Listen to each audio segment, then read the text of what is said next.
Hello, everybody. Welcome to the Fresh Creatives Podcast. I'm your host, Trey Ram. And I am Manning Moore.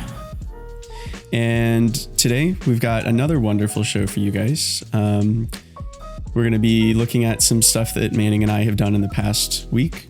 Manning's going to teach us a quick tip on how to bridge edge loops in Blender. We're going to talk about investing in your passion, and then we'll have a series of different cool and interesting resources that we found over the course of the past week. I love it. Sounds like a great show. We go ahead and get it started. I'll show you what I've been working on this past week. So I was just kind of doing a 3D sketch of this scene in Blender. I'm not totally sure what I was doing with it. Let me go into rendered mode. I sort of had this idea to do kind of a weird sci-fi thing inside of a cave. And then as I experimented with it, I don't know, I wasn't really sure where I wanted to go. I kind of liked this vibe, where you have just a single light as the focus of the scene, but I feel like there's a lot of detail lost in it. What do you think, Manning? It's interesting to just have that light as the focal piece. I see a little bit of foreground noise right there. Is that like some sort of tower of some, like a water tower of some sort? Yeah, I found these just logs off of Sketchfab, and I turned them into this truss. The thought was like, gotcha, maybe this is some kind of scientific thing, and then I found these and was like, oh, that's kind of cool. It could be like a weird Old West scientific thing. Okay. Yeah, I'm getting like Indiana Jones Temple of Doom vibe with the red right there. I don't know why that's the image that's like popping in my head. Let's see. I think we need to have some more mid-ground stuff. So maybe that's like a water tower and you have water tubes running through the middle. Oh, that could actually be sick. Yeah. And then like in the center is some kind of river or something where it like flows through and you see the water there. I don't know. That's an idea. If you're going for like an old Western kind of miney vibe, that's what I'm thinking. Yeah, I think so. I think that's kind of what this is like saying to me. Okay. I like the idea of the pipes. You could also have pipes kind of coming up over the thing here. Yeah. Which would be pretty sick. You want to find a pipe master, you go to Ian Huberts. He has a great tutorial on creating pipes. He does. Yeah. So are you plan on using Eevee for the final render? Yeah. I just wanted to do a quick sketch. I like working inside of game engines, but sometimes they do feel like a lot of work, and it's nice to just create something without having to worry too much about things like performance optimization or you're setting up your shaders or anything like that. I mean, that's all in Blender already, and so it's easy to just kind of sketch out ideas and try stuff out and things. Yeah.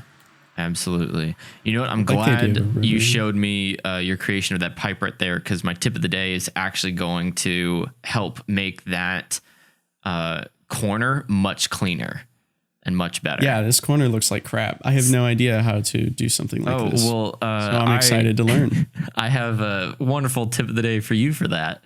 Oh my God, really? Dude, that's so cool. Oh, yeah. Yeah, I think so far it's looking really cool. Where'd you get the sort of rocky texture? Where'd you find that? It's so I found a model on Sketchfab that was just like a cliff model.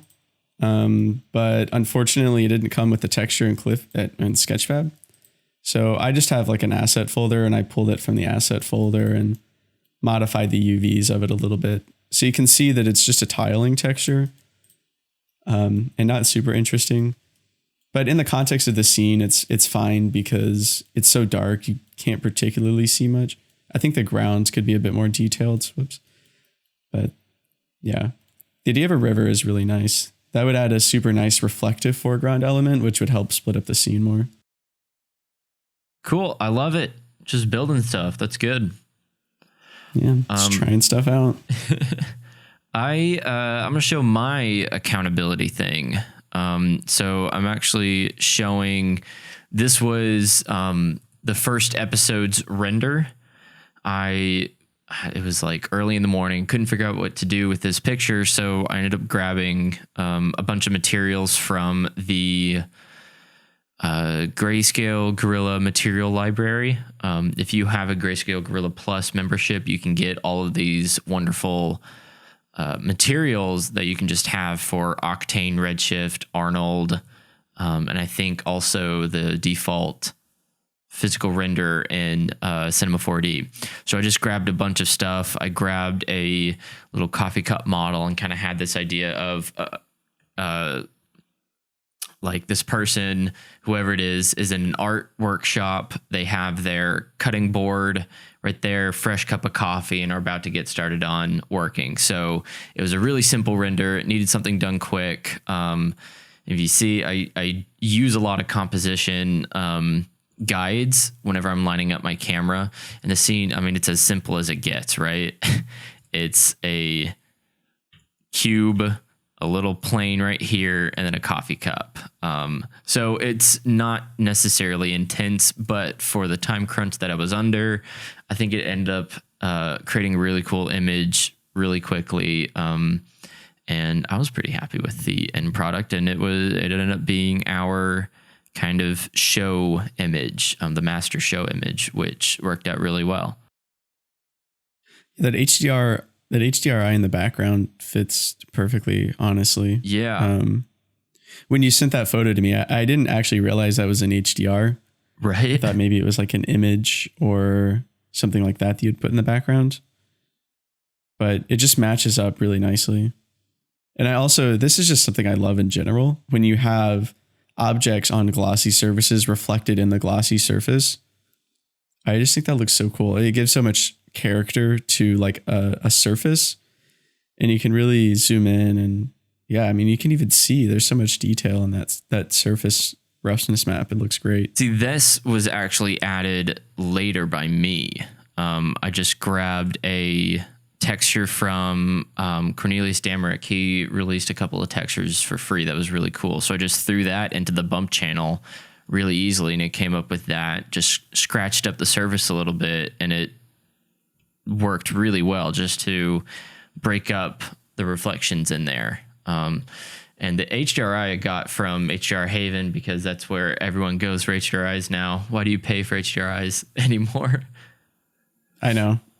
HDR Haven is absolutely insane. It's crazy that it's a free resource. Yeah. If you want to check it out, we'll put a link in the show notes below. Yeah, they're incredible. Love them. Yeah, so that I think covers our accountability. Are you ready for the tip of the week? It does. Show me how I can make better pipes in Blender, Manning. I'll show you. So here in this scene in Blender, I have some very simple cubes. These are all the same, not cubes, sorry, cylinders. These are all in the same object, okay? So it's on the same object. And the idea is we need to bridge these guys together so that this corner isn't just really bad, right? So I guess what you could do is take the corner right here, take that, and then start like filling in these edges, and then attempting to, you know, create faces with all of these guys, and then eventually bevel it and do all this weird stuff. Doesn't work like that. I've got a much better solution that saved me hours of creating objects for everything. So let me show you. What you want to do is you hold Alt, grab all of these vertices on the edge right here, Shift, Alt, select these guys, and then you're going to, is it F3? Yeah, they're going to search for bridge edge loops. Okay, and it looks like this. And you're thinking, well, that just looked like what Trey did. When you add cuts, it starts smoothing it out. Yo, that is sick. And then you can start changing the smoothness to make it look more correct. And look at that. You've got a perfect. It looks great. And then you can just keep on going. So I added all these guys here so we can just keep on going. Bridge edge loops. increase the number of cuts, adjust the smoothness to make it look correct. There we go. And we can do it one more time right here. And it's super fast, super easy. Love it. So this only works if the number of edges on both edge loops are the same, right? Yeah. So that's why I would recommend setting the number. I mean, usually when you're doing pipes, you have a set number of polygons around. Yeah. So it should be just fine for all of that. But I mean, we're able to create this really good looking mesh right here, shaded perfectly. And it all that just is insane. Works. That is so cool. Yeah. So it's a really quick tip of the day, but trust me, this saved me hours in trying to build, I had a project where I had to build an entire museum, and there were pipes everywhere because it had a very industrial mood to it. So we had to build all these pipes for it, and this just made it so much easier. So once again, if you need to know, select your edges, make sure everything is in the same object, select your edges, search for bridge edge loops, increase the number of cuts. You don't have to enable an add-on or anything for this. It's just like already in there. And then adjust your smoothness to make it look correct. And it's amazing. So there you go. That is a great tip. Yeah. That's a fantastic tip. And what you can do right now, actually, if you want to go in, you can just delete we can go in here. Let's say you already did some kind of edge thing that ended up looking really bad. You can just go in here, delete them, and then just do it again, right? So if any of your edges don't look correct, just go in, redo it. It's really quick, really easy. I mean, it's just so satisfying. I just really like doing it. Yeah. Yeah. So there you go. Pipes are a cool thing to put together, but there's so many different ways you can do it. Yeah. I mean, and having the fast ways is always good. Yeah. Saves me a whole lot of time. I mean, yeah. So, all right. There goes our... Well, thank you. Yeah, no problem. For that tip. All right, so we'll now hop into the main discussion, which is investing in your passion. For us, that's art. And for other people, it's many different things. But we just wanted to talk about some different areas of this and what our thoughts are on it. At the moment, we're in two different stages of life. I'm still at university. Manning's currently working in the visual effects industry. So I think we can provide at least an interesting perspective on the topic. Absolutely. I think starting off, what is everyone's first resource for learning things? It's YouTube, right? YouTube is great. It's free. You get a lot of really cool information on YouTube, and it really helps a lot with just starting out. There's a lot of really great beginner tutorial things, whether you're learning After Effects, Blender, Houdini, Maya, animation, foraging, all this stuff. You can get a good portion of it done on YouTube. However, when you transition into starting to make a living off of the information that you've gained, you'll find yourself typically coming up short with deadlines, or your quality isn't as high as you want it to be. And it's because it's because of a lot of factors, but I think what we're going to focus on today is you haven't truly invested into gaining masterful skills in this area.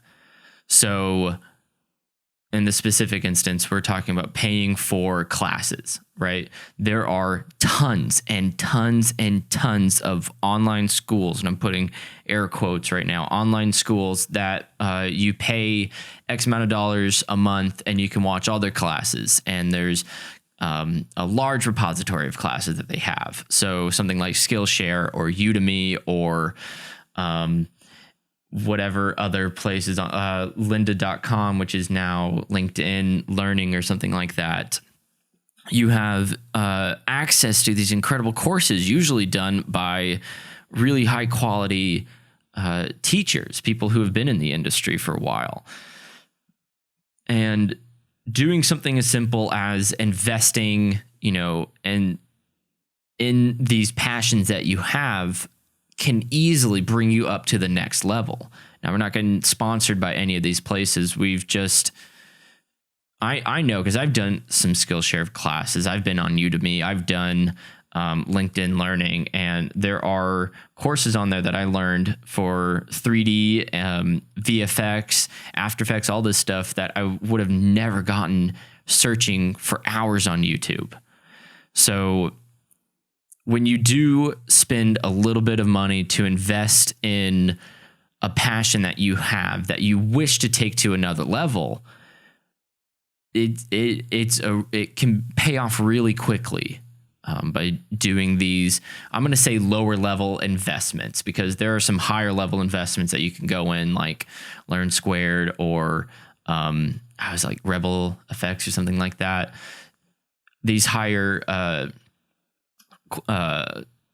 price point classes that are done by master level, people. But the lower level ones like Skillshare, Udemy, LinkedIn Learning, these are great resources to have to invest a little bit in. If you enjoy it, that's perfect. You're getting incredible amounts of information that you would not get for free on YouTube.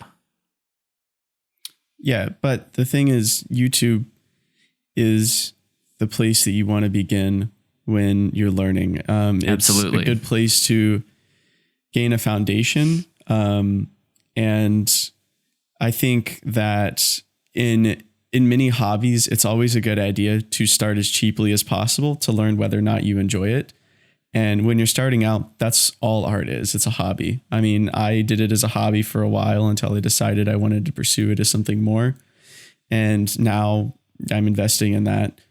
But once you get the foundation, or you learn that you enjoy it, then you can start investing a little bit more. And something like LinkedIn Learning is a road that I took when I dropped out of my college, my first college, to start working on building some of those professional skills. And it was a really fantastic experience. There's a lot of really great introductory courses on LinkedIn Learning that I use in order to get a handle on Unreal Engine, Maya, Substance Painter, Substance Designer. And that gave me the foundation to start expanding my skills. And this was sort of my experience with LinkedIn Learning. I felt that a lot of the courses are really well made for a deep dive into some of the basics. Like the Maya course that I took was 10 hours long. But after that, I mean, I was fantastically comfortable in Maya.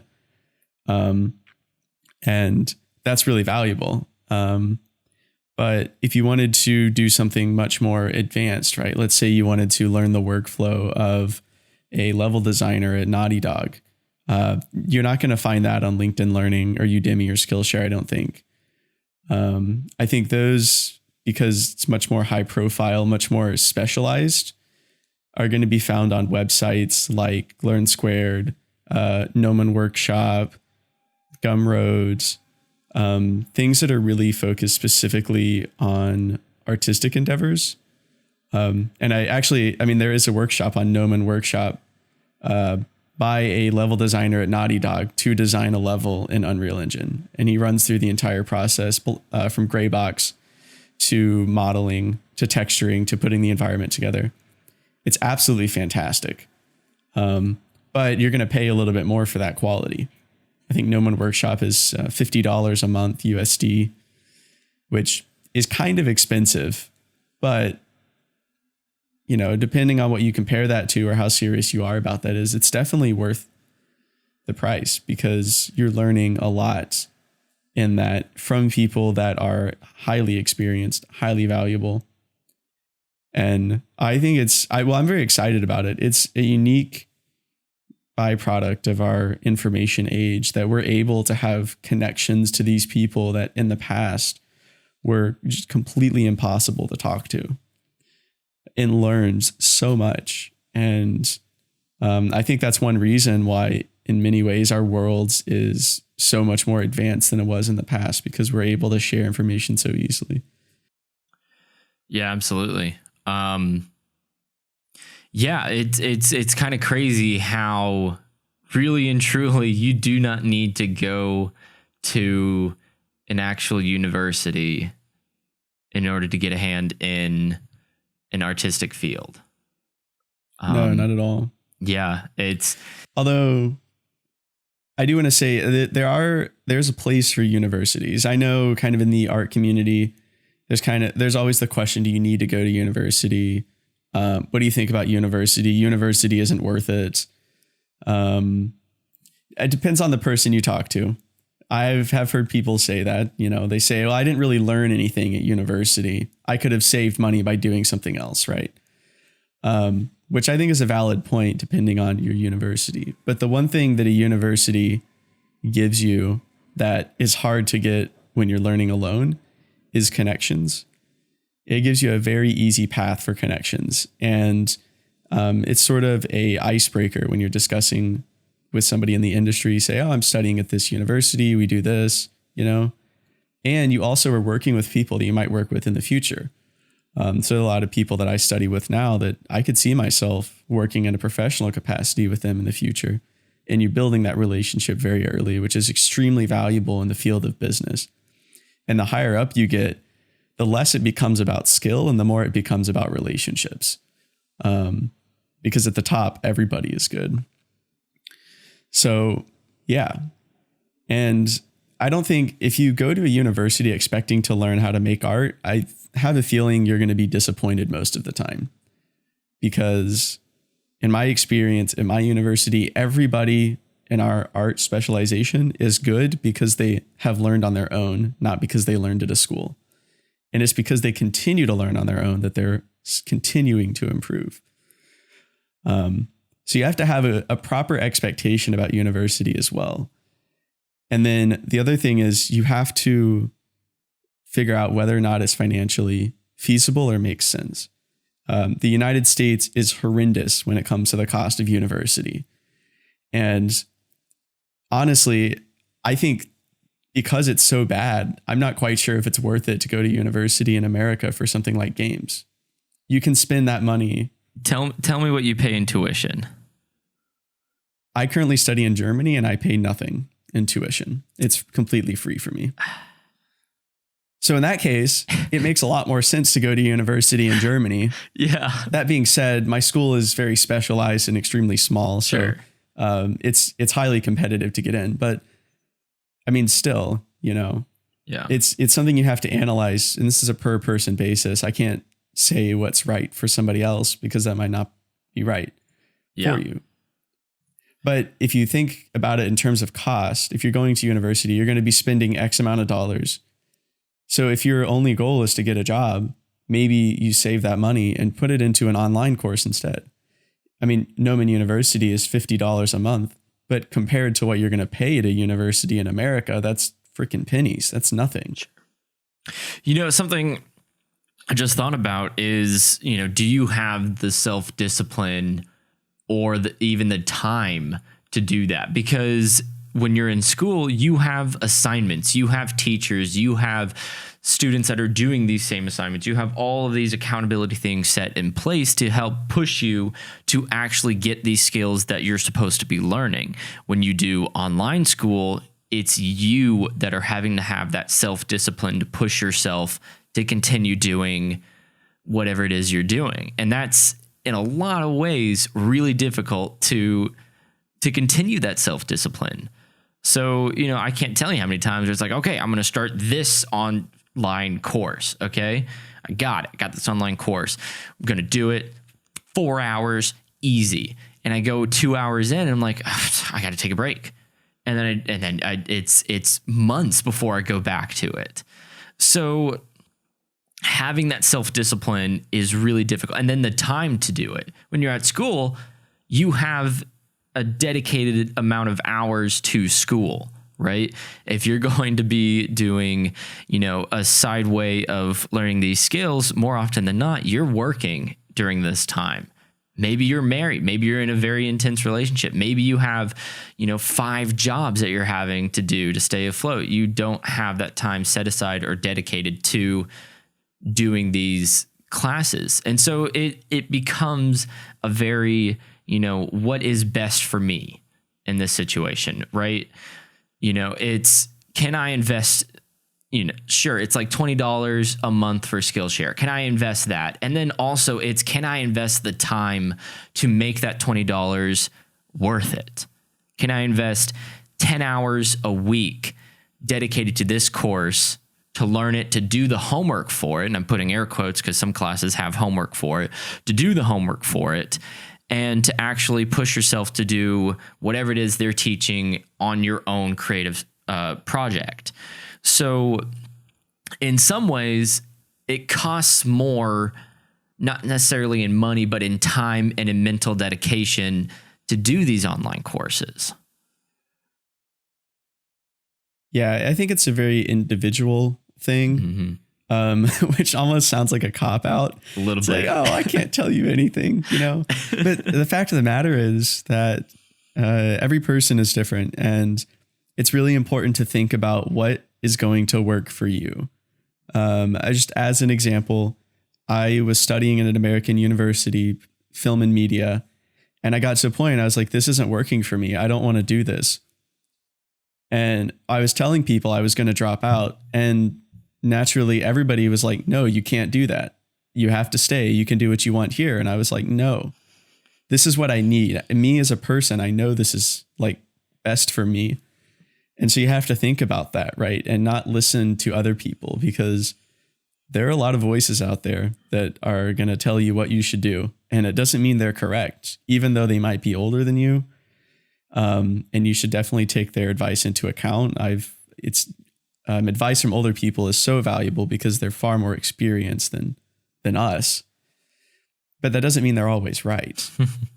Experience does not equate to correctness. Right. Yeah, I would consider myself extremely lucky. The only way I was able to get the job that I have is because of my connection through going to school. I went to school for filmmaking. I didn't go for VFX. I went for filmmaking. And I learned VFX on my own time. I talked about that in episode 1. I learned VFX on my own time. And it was through the connection that I had at my school that I was able to get a job outside of school. The person who owns the studio that I'm at went to the same school that I was at.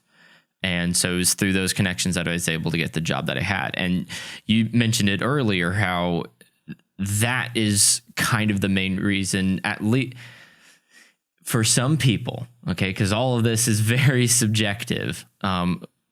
For some people, the only reason why you would go to college, university, post, whatever, would be for the networking and for the networking, and then also for the networking.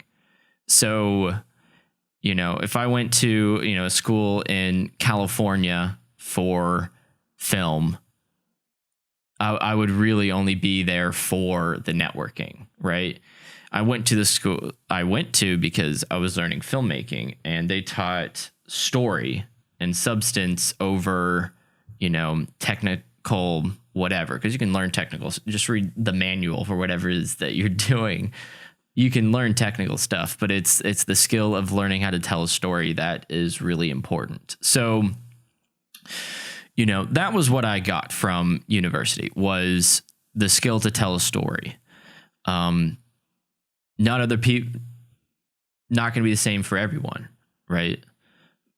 It was through that, learning that skill, and then getting the connections that I got that allowed me to have a job after college. So, it's a sticky topic of what should you do, right? Should you go to college or should you learn on your own? And the sad answer is always going to be, it depends, right? It always depends.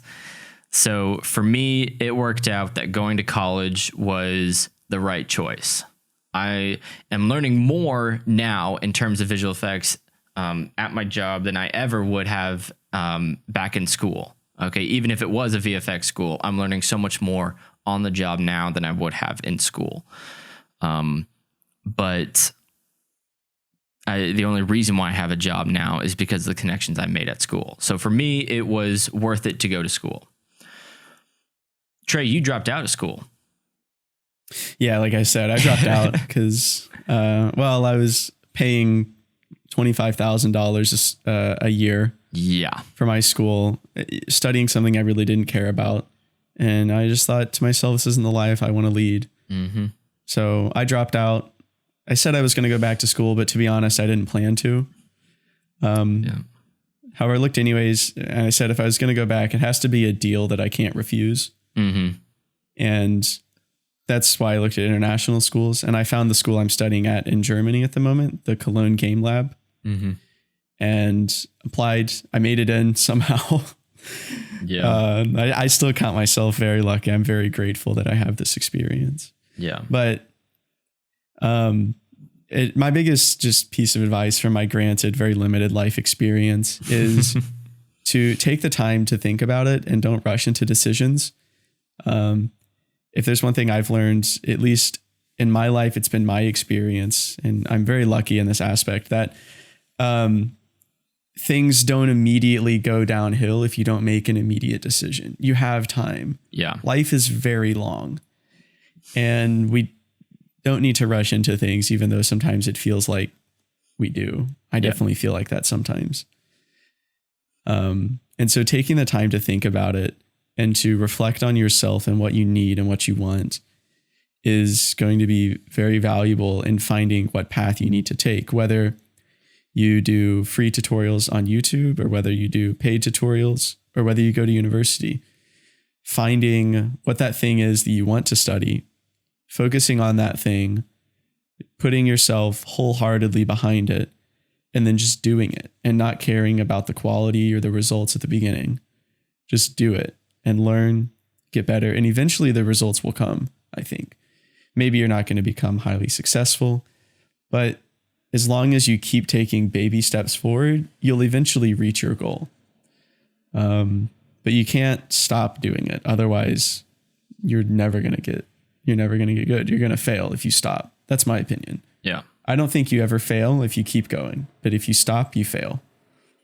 So very deep life lessons, I suppose.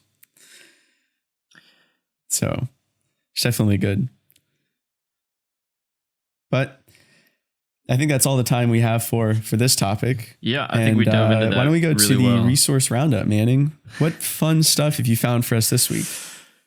Yeah, so this was a big week for AMD fans. So I'm going to do first thing, talk about new graphics cards for everyone. If you're a big fan of video games, AMD released information on their newest line of graphics cards, their big Navi cards. These guys are really cool, are extremely powerful, have a lot of VRAM. We're looking at 16 gigs across the board. 16 gigs Which I believe of VRAM. is actually more than the 380 or the 3080, right? Yeah, it is. It's Has 6 10. more than the 3080, which is great. The only issue is for AMD is that, at least for me, no creative workstation application uses AMD's cards. They all use NVIDIA, and it's so annoying because these It's cards all about those CUDA cores. It's all about the CUDA cores. It's so annoying because these guys are so good, and usually AMD actually calculates better than NVIDIA. There's a reason why a lot of data mining or not data mining, Bitcoin mining was done on AMD cards is because they're just better at computational things. So AMD cards, super awesome, super competitive. I'm really hoping places like Octane, I think Redshift is trying to do a AMD card release. I think it's going into beta at some point.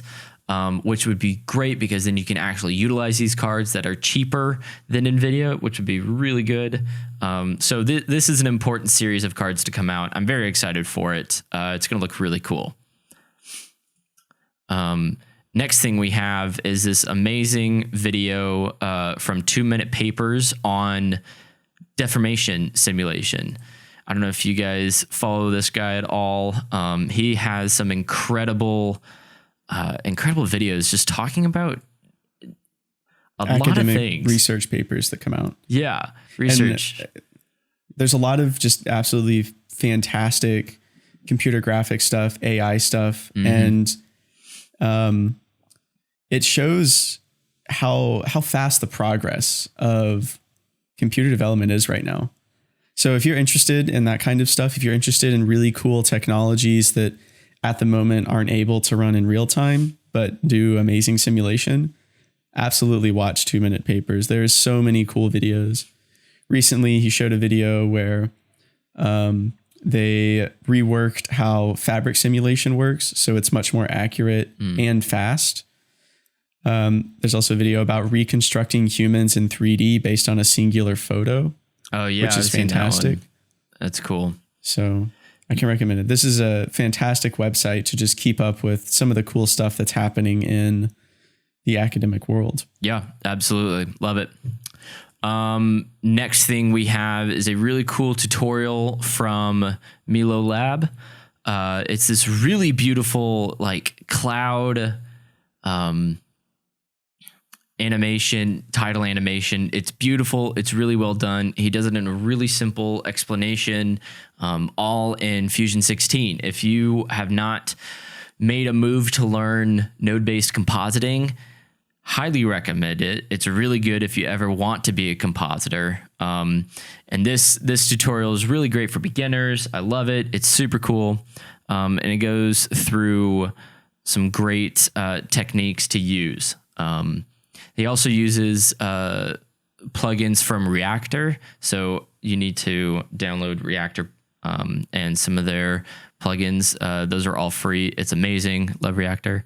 But yeah, so this tutorial, super amazing, super beautiful. Highly recommend checking that out because it's really cool. Love it. Next thing we have is one of the most awesome and at the same time frustrating things. And it's this Nuke license. So they announced this, I don't know, about a couple months ago or something, Nuke Indie. Which, if you guys don't know what Nuke is, it's basically the leading VFX compositing software. It's incredible. It's so powerful. It's used at ILM. It's used at DNEG. I mean, it's the big boy software for compositing. And their software costs $10,000 to $15,000 per license. That's a vehicle. You can either buy a car or you can buy a single license of Nuke. I know which one I'm buying. Do what? Obviously, the Nuke license. Who needs a car? Definitely. So it's extremely off-putting for people who cannot afford that. They have a non-commercial license, which is okay to learn the software, but you can't really do a lot of, freelance commercial work with that software.